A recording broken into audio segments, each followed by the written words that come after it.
There were moments when men's cruelty could not be explained. It had to be seen.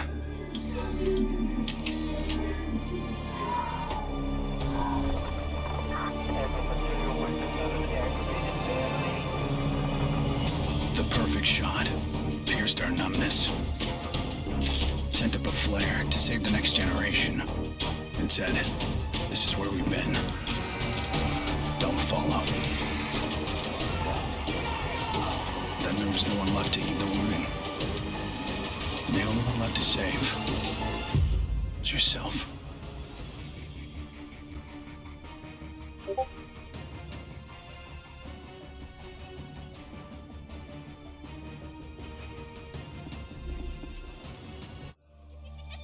My earliest memory is war. It was a conflict so complex that it could never be resolved.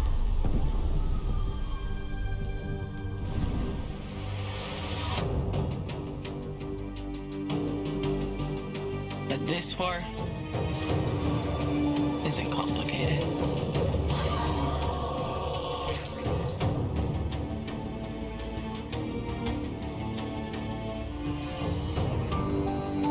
Death is still heartbreak.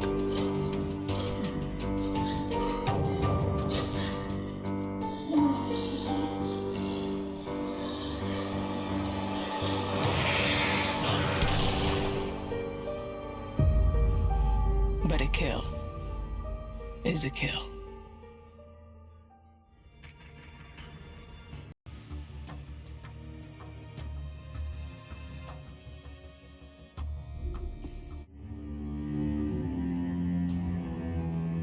Don't play in the dirt, Ethan. Stop fighting, Ethan. Be polite, Ethan.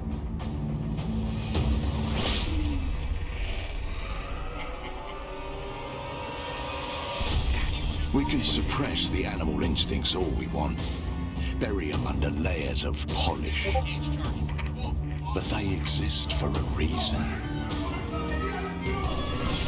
When we lived in a genteel fairy tale world, somebody did the dirty work out of sight. But when the fairy tale turned nightmare,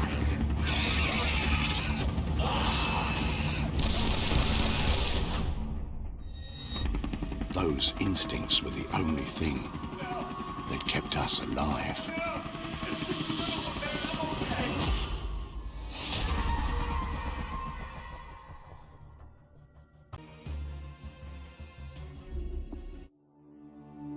Where there is life, there is light. The glow of hope. At times it burns brightly, but dwindles and fades.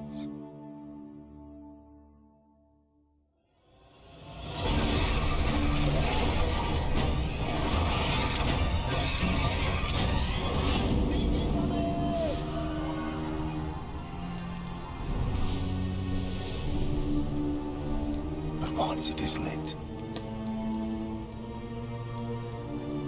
we must never let it die.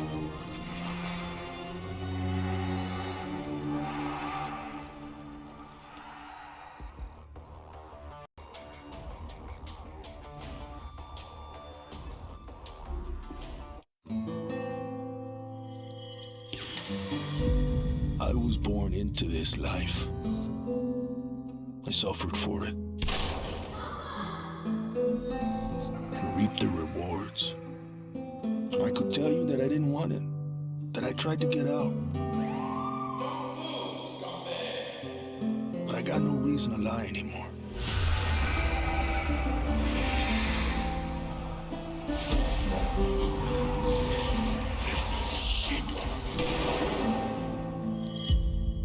That life is the only reason I'm still here.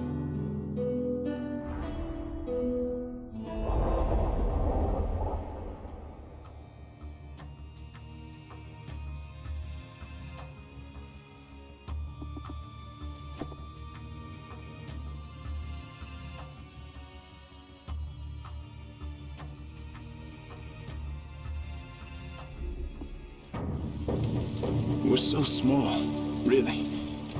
Insignificant. In the grand scheme, one life means so little. You dedicate yourself to a principle. But in the end, it's out of your control.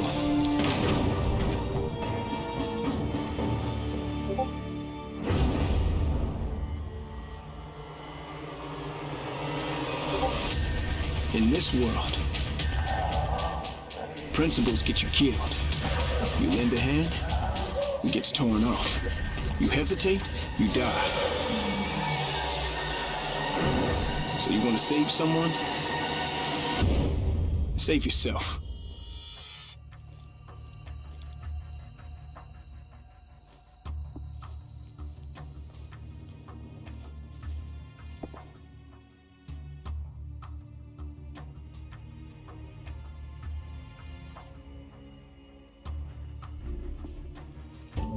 To all my classmates who alienated me because I was different.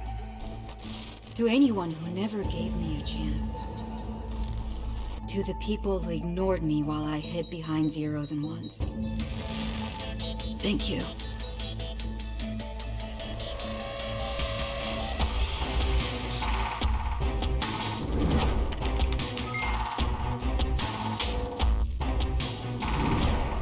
Without you, I would never have made it this far.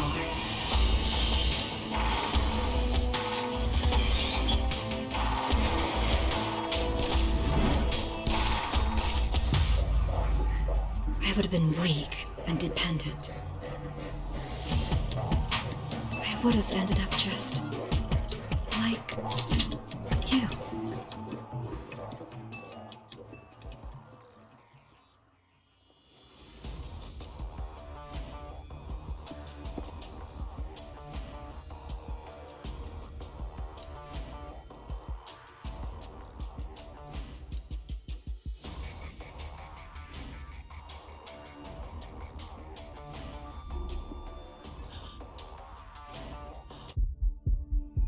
There's never a moment when you forget.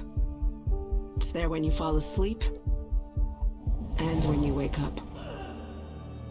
You keep going over the things you should have done. I should have stayed home that day.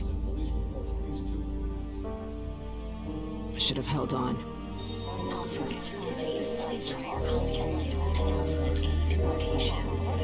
The agony is always there. But I've learned to live with it.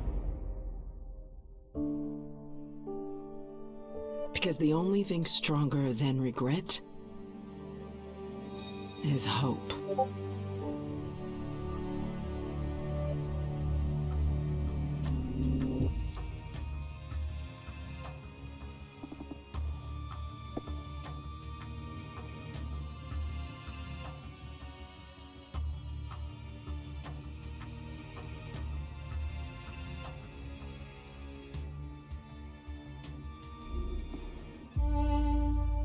I was never afraid of Cachet the Deathless.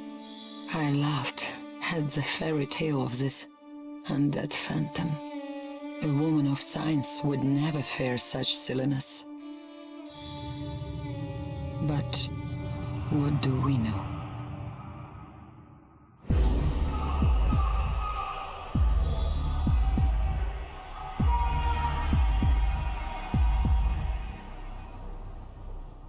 Science cannot explain what I've seen. And in the face of such horror, there is no logic.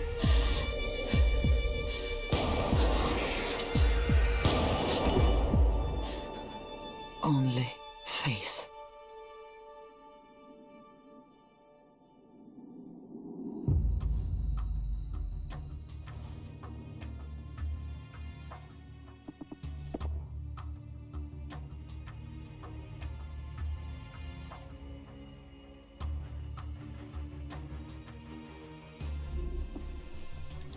I was just a boy when the Soviet Union collapsed. The nation was divided in two. Those with power, and those without. At 8 years old, I learned the price of weakness.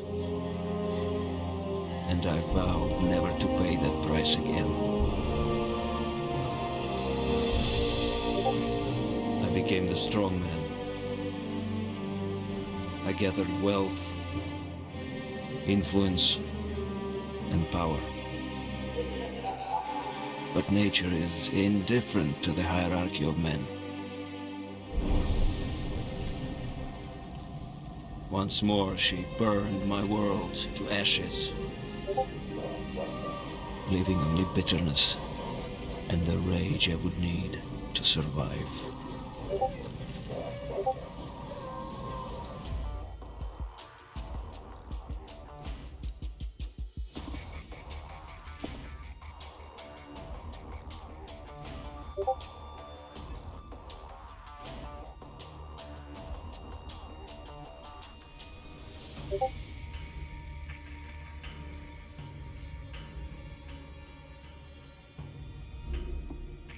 People don't believe something can happen until it does. They live in cheerful ignorance of the coming storm. I could see nothing else. When it finally arrived, I felt relief. At least now the danger had taken shape. Now, I had a target.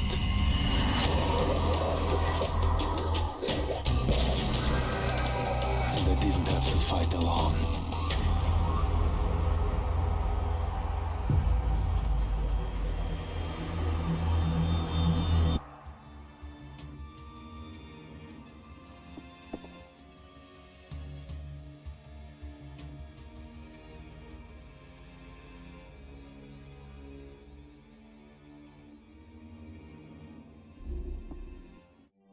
I will not be welcome in the kingdom of heaven. That fate was never in the cards for a man like me.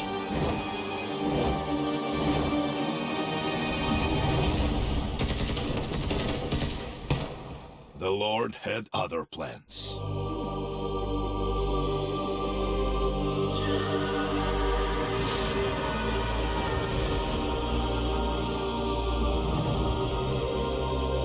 Made my peace with God.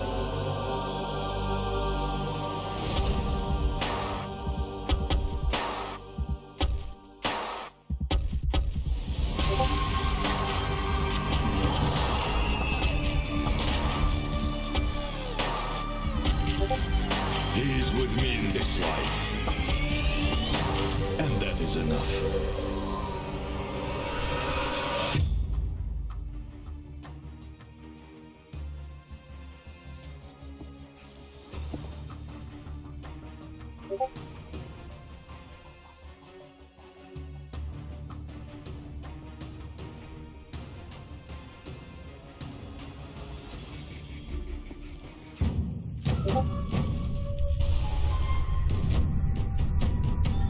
I was 11 years old the first time I felt the ground shake.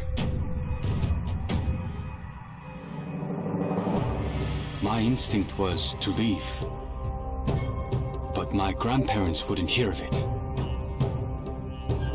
This is our home, they told me. We don't leave.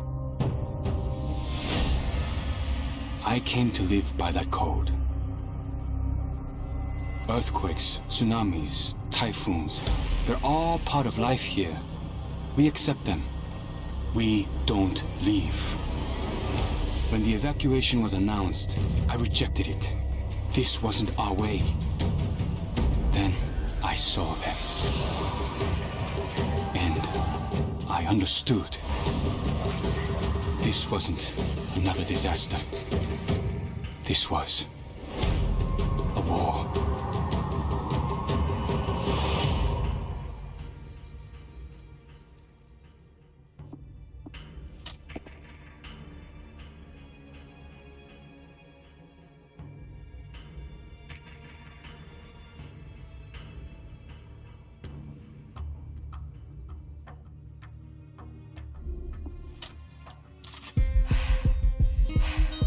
Nobody expected a 9-year-old girl from Tokyo to be fascinated by guns.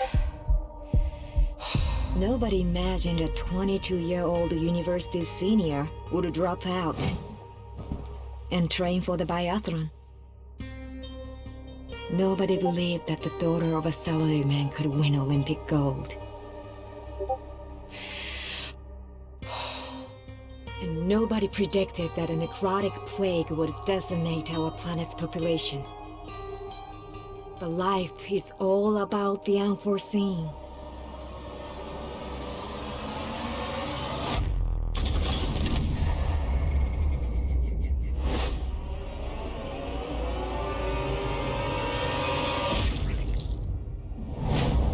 And nobody saw me coming either.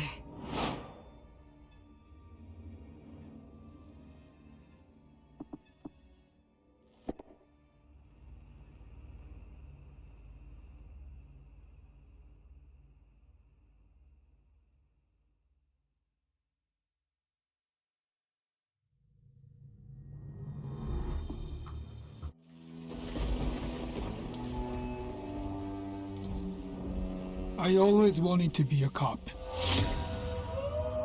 Thought I could do some good.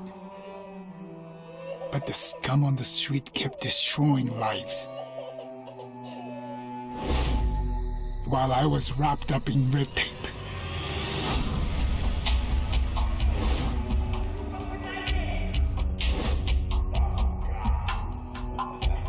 Shackled by senseless laws. The virus stripped all that away, left us to fend for ourselves. And finally,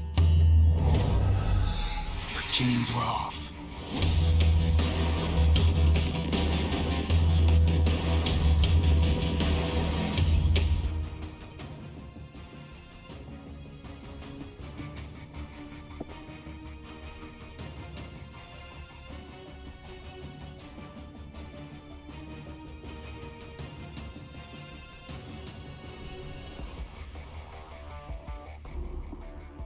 Growing up in Tokyo, you either became a salaryman, or you were a waste. If you asked around, it's safe to say I was the latter. They said I lacked self-control, that I shamed my family. So my father sent me off to relatives in the States. Turns out, Americans care a lot more about earnings than honor. Which worked out fine. Until the Zeke showed up.